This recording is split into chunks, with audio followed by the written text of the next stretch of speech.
Let's try a full hand treatment. Now, in this treatment, you can use all of the balls, but you can stick to just using the soft balls if you want. Let's start with a basic wrist assess. Place your elbows and palms together, take a nice focused breath into your back, and notice if you have any stiffness in your shoulders or upper body. Then begin to move your wrists and also assess if your wrists feel like they're moving freely or if you have any stiffness. Then drop your hands back and see if you're making your letter T to show good hydration in the upper body or if you've got some dehydration accumulated in your body today. Then bring your arms down and notice if you have any stiffness in your shoulders just for holding your arms up. Let's start with the grip assess with the large soft ball. You're going to squeeze the ball a few times in both of your hands to assess if your grip feels balanced today or if you're feeling one hand has a weakness of grip. Remember, that's a neurological imbalance that we want to go to restore with this treatment for sure. Once you've assessed your grip, let's go to finger compression. Place the ball underneath your index finger and begin to compress the ball with flexion and extension of that upper joint. And then try it under your middle finger. Remember, if you have any trouble doing this part of our sequence, I want you to use 2 fingers on the ball at the same time. You could even put 3 fingers on the ball to create finger compression as you go through each finger. Then try your thumb. We always want to make sure that these knuckles are moving efficiently. They're really important. Let's try it on the other side. This joint, we never know that we've lost movement in until I tend to point it out to people. And it absolutely is essential if you want to have that fine motor skill with your hands to do things like typing or picking up a pencil or a needle. And again, if you have trouble on that pinky finger, I want you to hold the ball. Don't not do that pinky finger. It's an important finger to keep stable and balanced for your lifetime. Then again on your thumb pad, a little flexion and extension. So we're going to start with position point pressing using just the large soft ball. You're going to place the ball down on the table, place one hand over the ball, and we'll start with position point number 1, creating our gentle pressure, and then decompress. And then we're going to go under each knuckle that coincides with each finger, creating gentle pressure in and easing pressure out. Remember, with position point pressing, it's not depth, it's actually the precision and accuracy of our compression and keeping it consistent. Let's try position point number 3 at the thumb pad, position point number 4 at the base of the hand, and then position point number 5 at the pinky pad. Let's try it on the other hand. Same thing, position point number 1, right at the center of the hand. Take a focused breath in and out. And then decompress and go under each knuckle. So remember, position point pressing mobilizes the joints and it stimulates those tiny sensory nerve endings that create body-wide signaling as you create these subtle pressure points. Try that pinky knuckle. Take a focused breath. And then go to position point number 3, a nice gentle pressure. Decompress, go to position point number 4 at the base of the hand, and decompress, and then go to position point number 5 on the pinky pad. Let's try position point pressing using the small ball. Now here's where you can pick. You could do the soft or the firm ball. I'm going to use the firm ball to do it, but remember, stick with the soft ball if you feel better using that softer compression. Start at position point number 1, and again, create gentle compression. And then decompress. Go under the knuckle that coincides with your first finger. And decompress, and go to that middle knuckle. So again, position point pressing mobilizes the joints. And now that we're using this smaller ball, watch how I can actually see my knuckles lift up if I don't compress. And then decompress. Go to that 4th knuckle. Give it a push. On position point number 3, really watch where the ball rests. It's right at the middle of that thumb pad. Go straight down onto the ball. Decompress. Go to the base of the hand. Give that a nice gentle compression. And then decompress and go onto the pinky pad. The pinky pad is a nice wide point, way to the outside of the hand. Let's try that on the other side. Same thing. Position point number 1, center of the palm. And then decompress. Let's go under each knuckle that coincides with each finger on the position point number 2s. So as we use this smaller ball, it even creates a more accurate compression force. If you're using the firm ball, remember, don't press too hard or go too deep too fast. You're always easing pressure in and easing pressure out, regardless of which ball you're using. Try position point number 3, decompress, position point number 4, and decompress. And then position point number 5. Take a focused breath and let it go.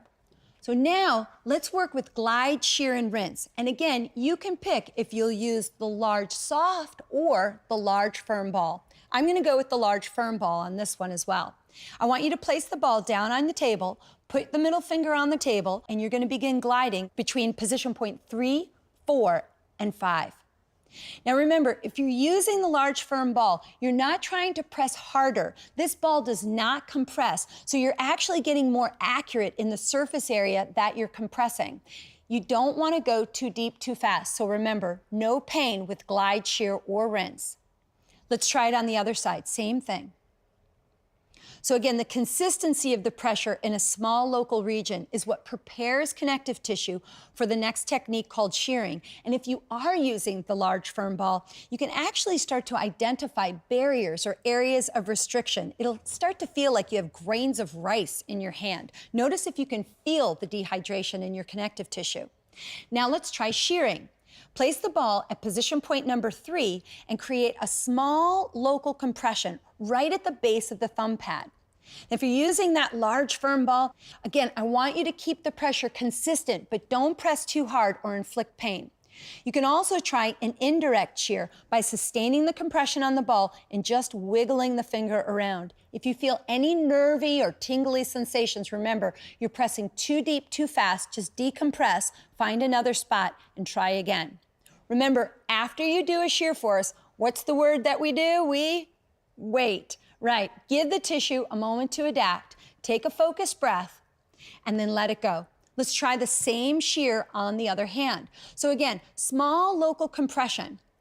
This is what we think about when we talk about connective tissue. It's kind of like a dried out sponge. So as you're stimulating the cells, you're working the fluid back to these cells so that they can bring fluid back into the tissue. So remember, this is a direct shear, or if I want, I can sustain my pressure and do an indirect shear.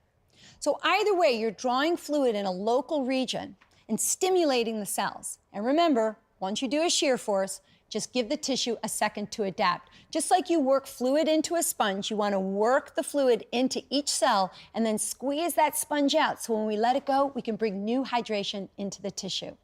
Take a nice focused breath, and now let's do rinsing in the forearm. Here you can pick again to use the firm ball or the large soft ball. You're going to bring the ball from your fingertip all the way up to your elbow. Remember, don't go too deep too fast. I don't want you to inflict any pain as you do the rinsing. And if you're using the large firm ball, it's going to create a more accurate surface area, and it will go a little deeper naturally. So take your time as you do your rinsing. Let's try it on the other side. Same thing.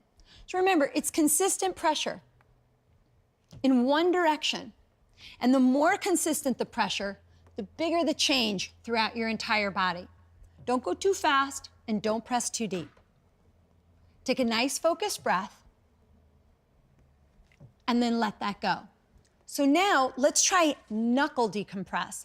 Now with the knuckle decompress, again, you can use the small soft or the small firm ball. I'm going to use the small firm ball for knuckle decompress, but remember, you use the ball that feels right to you.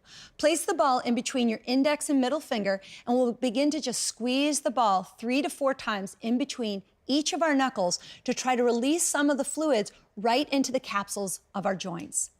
Let's try it between the middle finger and the ring finger. Same thing, keep the ball in place. Remember, if you have a hard time keeping the ball in between your fingers, just hold the ball with your finger. Let's try it between the ring finger and the pinky finger. Same thing, curling the fingers under and creating that nice squeezing motion.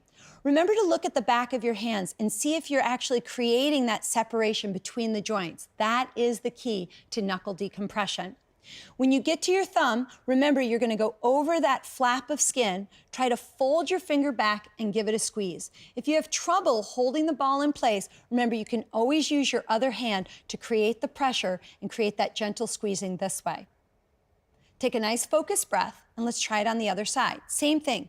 Place the ball between your first finger and your middle finger and give it a squeeze. I'm pretty demanding to my hands because I play a lot of sports and I've broken fingers many times, and this has really helped to keep all of my joints functioning very well. So go to the middle finger and the ring finger. For years, I had a hard time even moving my first finger, and now I can move it fully because of the hand treatment. So I know for my own body how helpful this can be to restore the movement of our hands. Try it between the ring finger and the pinky finger. Same thing, give it a nice squeeze. So again, we're looking for these nice separations between the joints so that we can rinse the fluid throughout it.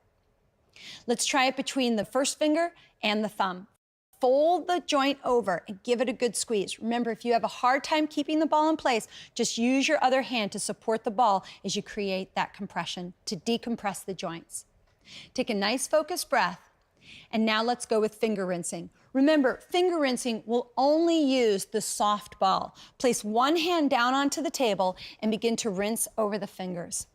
Take nice focused breaths, and again, it doesn't matter which finger you start on, but make sure that you go over each one. And don't forget your thumbs. I think the thumbs are so overused, and really we need the thumbs. It's really what keeps our grip so strong. Try the other side. So if our thumb starts to break down, we could have trouble doing anything, opening a jar, holding grocery bags, or playing any sport for sure. So keep those thumbs nice and hydrated. Take a nice focused breath. Now, in the last technique with friction, you can pick. You can use the large firm ball or the large soft ball. I'm going to use both. I'm going to place them both down onto the table, and I'm going to use them both at the same time. So I'm going to use the soft ball under one and the firm under the other. And then I'm going to switch them. I'm going to try it again. So whichever feels good to you, remember you could do this on the table, or if you wanted to, you could just place one of the balls in between your hands and create that nice friction. Take a nice focused breath and let it go. Let's reassess with the grip. Squeeze the ball a few times in one hand. Notice if your grip is much stronger now. We've done a lot doing this entire hand treatment, so you might find that your hands are incredibly more stable and strong now than they were when you first started. It's amazing how much change you can get in your hands in just a quick second. Let's try the wrist assess.